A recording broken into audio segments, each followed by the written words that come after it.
Hello नमस्कार welcome, एक बार फिर से स्वागत आप सभी का मेरे इस शिवा के नए वीडियो में। और आज वीडियो में जो ख़ास टॉपिक होने वाला है, जिस पर हम बात करने वाले हैं, बहुत सारे लोगों की क्वेरीज थी उसको लेकर। हमारे तोते क्यों काटते हैं और हमारे तोते क्यों काटने लगते हैं, तो इसी पर आज हम अपनी चर्चा करेंगे और कुछ जानकारी देने की मैं आपको कोशिश। तो चलिए वीडियो को शुरू करते हैं। लेकिन शुरू करने से पहले आपसे हमेशा की तरह एक ही रिक्वेस्ट कि प्लीज़ मेरे चैनल को, मेरे शिवा के चैनल को सब्सक्राइब कर लीजिए, क्योंकि जितने ज़्यादा सब्सक्राइबर्स होंगे उतनी ज़्यादा क्वेरीज होंगी और उतने अच्छे टॉपिक पर मैं वीडियो बना सकती हूँ, चीज़ों को सर्च कर सकती हूँ और आपके सामने उस चीज़ों को ला सकती हूँ जो भी आपकी क्वेरीज होंगी। और दूसरा मेरा एक माइलस्टोन ये है कि 1000 सब्सक्राइबर होने के बाद मैं लाइव सेशन करूँगी, जो कि एक क्वेश्चन आंसर सेशन होगा। तो आप अपने क्वेश्चन रख सकते हैं और कोशिश करूँगी कि मैं आपके प्रश्नों का उत्तर दूँ। तो शुरू करते हैं आज का वीडियो।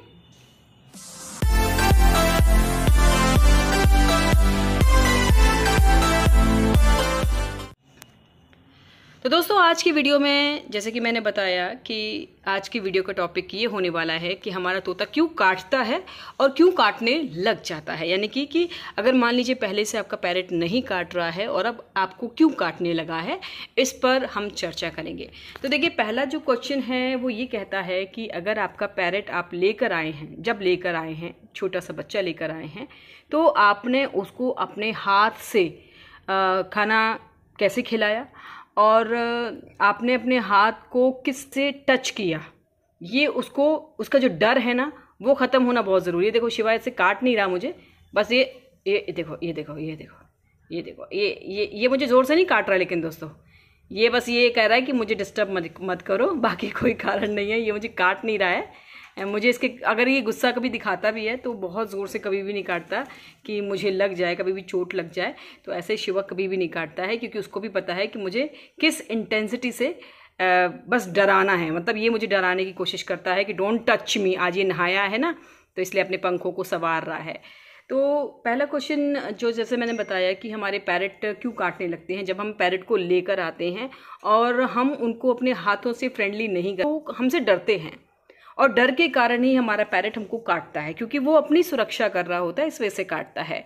एक बार अगर आपसे उसकी दोस्ती हो गई तो फिर वो आपको नहीं काटेगा, कभी भी नहीं काटेगा, और काटने की बस एक्टिंग करेगा। जैसे कि अभी शिवा कर रहा था ना, ऐसे एक्टिंग, देखो ये शिवा एक्टिंग करता है काटने की, तो इस तरह की बस एक्टिंग करेगा, आपको काटेगा बिल्कुल भी नहीं।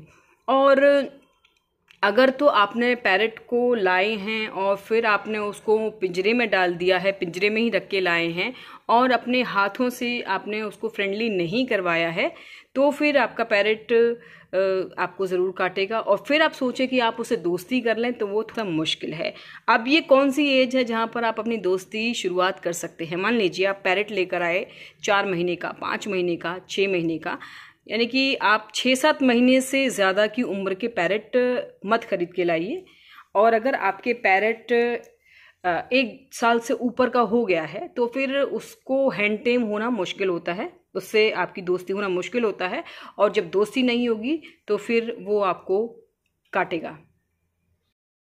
1 साल से ज़्यादा की एज के पैरेट अगर लेकर आ रहे हैं, तो फिर ये समझ लीजिए कि आप उनसे दोस्ती थोड़ा मुश्किल से कर पाएंगे, या मेरे हिसाब से तो शायद वो दोस्ती हो नहीं पाएगी, क्योंकि आपका पैरेट जो है वो यंग होने लगता है। जब तक वो बच्चा रहता है तब तक वो आपसे दोस्ती करता है, आपसे शुरुआत में डरता भी है, उसके बाद तो फिर आपको पैरेट आपका डराना शुरू कर देता है। तो ये जो दोस्ती की शुरुआत है, हैंड टेमिंग की ट्रेनिंग है या फिर उसको हाथ पर लेने की ट्रेनिंग है, वो आपको छोटी एज से ही शुरू करनी पड़ती है। और उसके बाद आप उनको हाथ पर भी ले सकते हैं, आप उनको कहीं पर भी बिठा सकते हैं अपने, वो आपको बिल्कुल नहीं काटेंगे। कंधे पर भी बैठेंगे तो आपके ना तो कान को काटेंगे, वो हल्का सा बट टच करते हैं और उससे ज़्यादा वो कोई भी परेशानी आपको नहीं करते हैं। एक बार उनको आप पर विश्वास होना चाहिए कि आप उनके लिए खतरा नहीं है।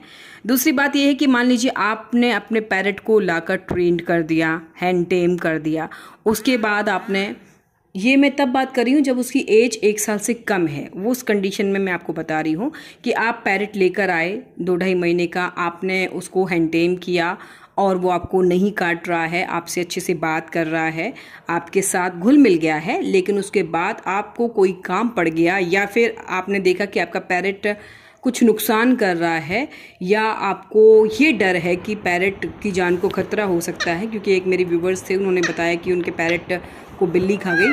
तो ऐसे जहाँ ओपन घर होते हैं, जहाँ पर ये थोड़ा डर लगा रहता है कि पैरेट को कोई नुकसान ना हो, आप अच्छा समझकर उसको पिंजरे के अंदर डाल देते हैं। तो फिर जब आप उसको 15 दिन में 20 दिन में निकालते हैं तो फिर वो अग्रेसिव हो जाता है, क्योंकि एक बार अगर पैरेट को बाहर रहने की आदत पड़ जाती है और फिर आप उसको पिंजरे के अंदर डालेंगे तो वो एग्रेसिव हो जाता है। लेकिन इस कंडीशन में आपको फ़ायदा ये है कि आपका पैरेट दोबारा से वैसे ही ढल सकता है 1 साल की उम्र तक, सिर्फ 1 साल की उम्र तक। उसके बाद अगर उसकी आदत बदल गई कि वो पिंजरे में रह रहा है, बाहर आके फिर वो हमेशा ही अग्रेसिव होगा, फिर वो शांत नहीं होगा, मतलब जंगली हो जाएगा, ये समझ लीजिए। फिर उसको ट्रेन कर पाना मुश्किल होता है दोबारा से। लेकिन अगर 1 साल से कम है, यानी कि उसके कंठ आने की शुरुआत नहीं हुई है, रिंग आने की शुरुआत नहीं हुई है, तो फिर आप उसको दोबारा से उसी तरीके से ढाल सकते हैं।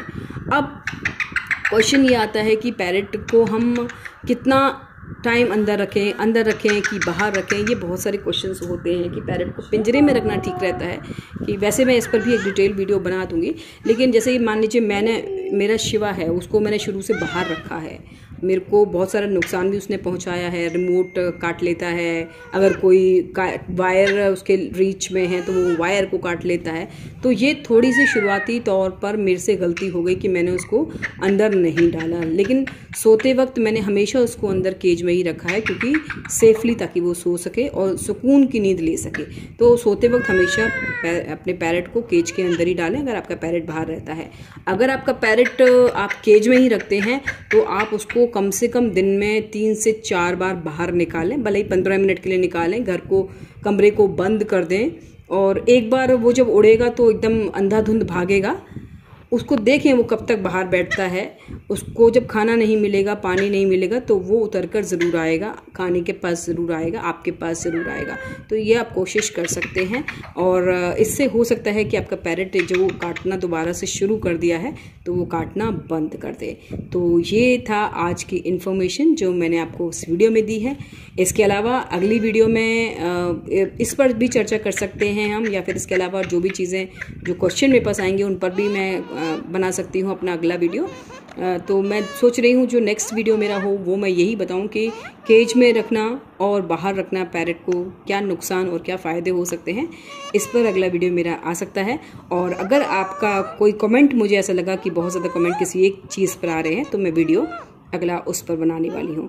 इस वक्त जो मेरे पास बहुत सारे क्वेश्चंस आए थे वो यही आए थे कि हमारा तोता काटता क्यों है, डरता क्यों है। तो इसका जवाब मैंने इस वीडियो में देने की कोशिश की है। इसके अलावा और भी कोई क्वेरीज हो तो यू वेलकम, मैं जवाब देने की कोशिश करूँगी। अच्छा, बहुत सारे व्यूवर्स मेरे ऐसे हैं जो कि तोते की बहुत सारी बीमारियों के बारे में पूछ रहे हैं, तो एक जनरलाइज चीज़ें मैं आपको बता सकती हूँ। जो घरेलू नुस्खे आप कर सकते हैं उनको मैं बता सकती हूँ। अदरवाइज़ लेकिन अगर आपको लगता है कि आपको पैरेट उन घरेलू नुस्खों से नहीं सही हो रहा है तो प्लीज़ प्लीज़ प्लीज़ आप डॉक्टर से कंसल्ट कीजिए। नन्हे जीवों की जान से खिलवाड़ मत कीजिए, उनका पूरा ध्यान रखिए। तो चलिए इस बात के साथ मुझे और शिवा को अब बाय बाय कहिए। नमस्कार।